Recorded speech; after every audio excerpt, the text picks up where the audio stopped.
नमस्कार दोस्तों, आप सब जो तपन महसूस कर रहे हैं वो तपन दिन पे दिन बढ़ रही है। ऊपर से सूरज की गर्मी और नीचे धरती में पानी का संकट। पानी पाताल की तरफ जा रहा है और सूरज की जो गर्मी है वो इतनी ज़्यादा है कि उसके सामने एसी, कूलर, पंखे सब फेल हो रहे हैं और तापमान जो है 45, 46, 48 डिग्री जा रहा है। तो लोगों को ये आशंका है कि पूरी धरती तप रही है और आने वाले समय में कि पता नहीं क्या होगा। गर्मी, पानी और खतरे की घंटी। क्या भारत जलवायु आपदा की ओर बढ़ रहा है? सोचिए, 45 डिग्री से ऊपर तापमान, घर में एसी है लेकिन बिजली नहीं है, नल है लेकिन पानी नहीं है, शहरों में लोग टैंकरों के पीछे भाग रहे हैं। क्या यह सिर्फ गर्मी है या ये सिर्फ भारत जो है धीरे धीरे एक बड़े जलवायु संकट की तरफ बढ़ रहा है? देश इस समय दोहरी मार झेल रहा है। एक तरफ आसमान से बरसती आग, दूसरी तरफ धरती के भीतर सूखता पानी। उत्तर भारत से लेकर छत्तीसगढ़, महाराष्ट्र, मध्य प्रदेश, राजस्थान तक तापमान 45 से 46 और उससे भी कहीं ज्यादा जा रहा है। सड़कें तप रही है, ट्रांसफार्मर फेल हो रहे हैं, बिजली व्यवस्था चरमरा रही है और गांव से लेकर शहरों तक लोग पानी के लिए परेशान हैं। छत्तीसगढ़ के रायपुर, दुर्ग, राजनांदगांव, बिलासपुर जैसे शहरों में भीषण गर्मी के हालात ने जो है उसको और बिगाड़ दिए। कई जगहों पर जो है वो ट्रांसफार्मर ओवरलोड हो रहे हैं। रेन वाटर हार्वेस्टिंग जैसी व्यवस्थाएं सिर्फ कागजों तक सीमित दिखाई देती है। लेकिन सवाल यह है कि क्या सिर्फ एक ये मौसमी समस्या है? क्योंकि बार बार इसके लिए अलर्ट जारी होता है, बहुत सारे नियम कानून बनते, जो कहना चाहिए हैंडपंप है उसकी खुदाई पर भी पाबंदी लगती, बावजूद इसके पानी निकल रहा है, रेत निकल रही है, जितना उत्खनन हो सकता है वो तमाम तरह का उत्खनन हो रहा है, पेड़ कट रहे हैं। भारत मौसम विज्ञान यानी कि IMD के अनुसार पिछले कुछ वर्षों में गर्मी लगातार रिकॉर्ड तोड़ रही है। 2025 देश के सबसे गर्म वर्षों में शामिल रहा। हीट वेव, बाढ़ और तूफानों में हजारों लोगों की जानें गई। विशेषज्ञ अब गर्मी को साइलेंट डिजास्टर यानी कि खामोश आपदा कह रहे हैं, क्योंकि यह धीरे धीरे लोगों की जिंदगी छीन रही है। जो दिहाड़ी मजदूर हैं, रिक्शा चालक हैं, जो सड़क निर्माण में लगे हैं, जो किसान हैं, जिनके लिए 12 मास जो है एक से है, क्योंकि उनके पास कोई छत नहीं है, उनको जो भी काम करना है सड़क पे कर रहा है। ये लोग खुले आसमान के नीचे काम करने को मजबूर है।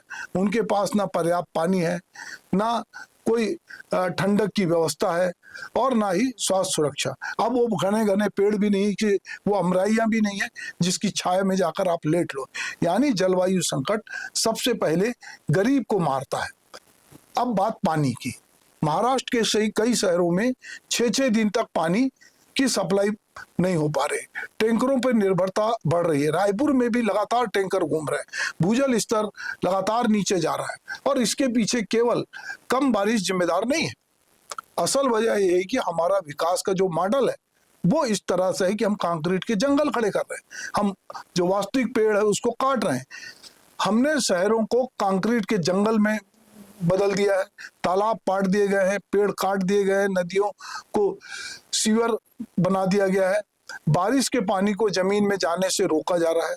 आज बड़े बड़े भवनों में रेन वाटर हार्वेस्टिंग या तो है ही नहीं या फिर कागजों में दिखावे के लिए। परिणाम, बारिश का पानी सीधे नालियों से बह जाता है और भूजल लगातार खत्म होता जा रहा है। विशेषज्ञ जो है अर्बन हीट आइलैंड की बात करते हैं, यानी शहर अब गांव से भी कई डिग्री ज्यादा गर्म हो चुके हैं, रात में भी राहत नहीं मिलती है। इसके साथ एक और खतरनाक शब्द सामने आ रहा है, वेट बल्ब टेम्परेचर। यह स्थिति जब गर्मी और नमी इतनी बढ़ जाती है कि मानव शरीर खुद को ठंडा नहीं रख सकता।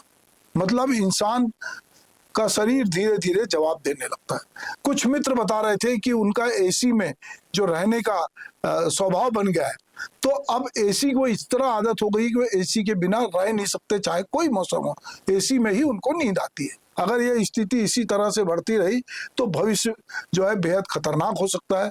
वैज्ञानिक चेतावनी दे रहे हैं कि आने वाले दशकों में भारत के कई हिस्से में जो है लंबे समय तक अत्यधिक गर्म क्षेत्र बन सकते हैं।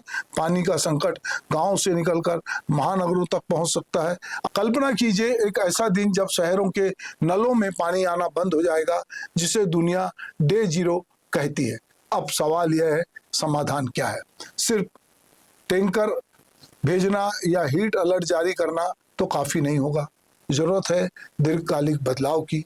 हमें वर्षा जल जो संचयन है उसको सख्ती से लागू करना पड़ेगा।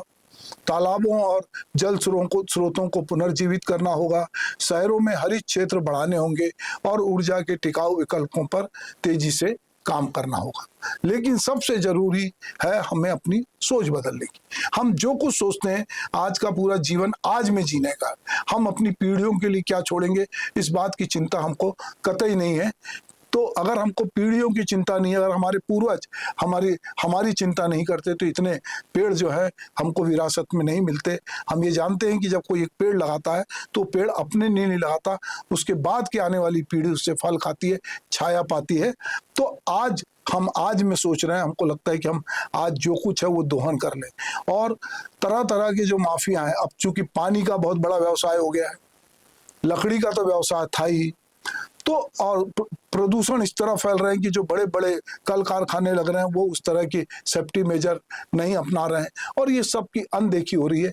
ऐसे में जो है पर्यावरण तो दूषित हो ही रहा है, पर आदमी का जीवन है वो भी संकट में आ रहा है। अगर धरती इसी तरह गर्म होती रही और पानी इसी तरह रसातल में जाता रहा तो वो दिन दूर नहीं है कि जब लोग पानी के लिए जो बोलते हैं कि तीसरा विश्व युद्ध होगा, तो पानी के लिए तो होगा, पर आपका स्वास्थ्य इतना खराब होगा, आप उसको लड़ने के लायक भी नहीं रहेंगे। तो आने वाले वर्षों में भारत को केवल गर्मी से नहीं बल्कि जल और जीवन के अस्तित्व की लड़ाई से भी जूझना पड़ सकता है। तो जल है तो कल है।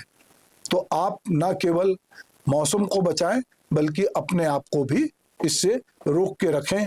क्या भारत सचमुच जलवायु आपदा के मुहाने पे खड़ा है? आपकी राय इस बारे में क्या है? जरूर आप हमारे चैनल पे आकर इसको सब्सक्राइब करें और अपने कमेंट से हमको अवगत कराएं। नमस्कार।